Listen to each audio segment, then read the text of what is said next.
R you searching for a quick recipe? എങ്കിലിത് നിങ്ങൾക്കുള്ള റെസിപ്പിയാണ്.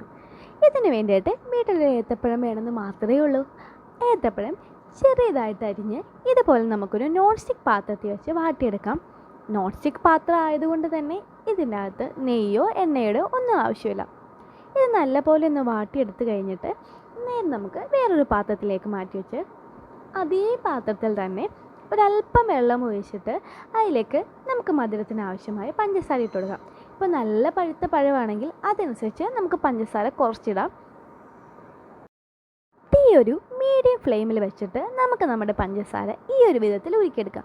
അതായത് ഒരുപാട് കട്ടിയല്ല, എന്നാൽ ഒരുപാട് ലൂസല്ലാത്തൊരു പാകത്തിന്. ഈ ഒരു പാകത്തിനായി കഴിഞ്ഞാൽ നമുക്കിനി ഇതിലേക്ക് ഒരല്പം തേങ്ങ ആഡ് ചെയ്ത് കൊടുക്കാം. ഈ തേങ്ങ ഇട്ടിട്ട് ഇത് നല്ല പോലെ ഒന്ന് ഇളക്കി കൊടുക്കണം.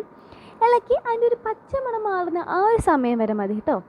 ഏകദേശം അത് നല്ല പോലെ മിക്സായി അതിൻ്റെ ഒരു പച്ചമണമൊക്കെ മാറി എന്ന് കാണുമ്പോൾ നമുക്കതിലേക്ക് നമ്മളൊന്ന് വാട്ടി വെച്ചേക്കുന്ന നമ്മുടെ പാഴപ്പഴം കൂടി ഇട്ട് കൊടുക്കാം. ഇനി ഇതെല്ലാം കൂടി നല്ലപോലെ ഒന്ന് മിക്സ് ചെയ്തതിന് ശേഷം ഒരല്പം നെയ്യ് കൂടി ഇതിൻ്റെ അകത്ത് ഇട്ട് കൊടുക്കാം. കുറച്ച് രുചി കൂടട്ടെ നെയ്യ്. ഇനി ഇതെല്ലാം കൂടി ഒന്നുകൂടി നമുക്ക് മിക്സ് ചെയ്യാം.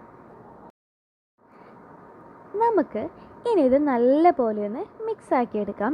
നല്ല പോലെ എല്ലാം ഒന്ന് മിക്സായി കഴിഞ്ഞാൽ നമുക്ക് നമ്മുടെ തീയങ്ങ് ഓഫാക്കി കൊടുക്കാവേ. ഇനി ഇത് ഒന്ന് തണുക്കാനായിട്ടും വെക്കാം. അതിനുവേണ്ടി ഇങ്ങനെ പരത്തി വെച്ചാൽ വേഗം തണുക്കും. എന്ന് വെച്ചാൽ ഒരുപാട് തണുക്കാനൊന്നും നിൽക്കണ്ട.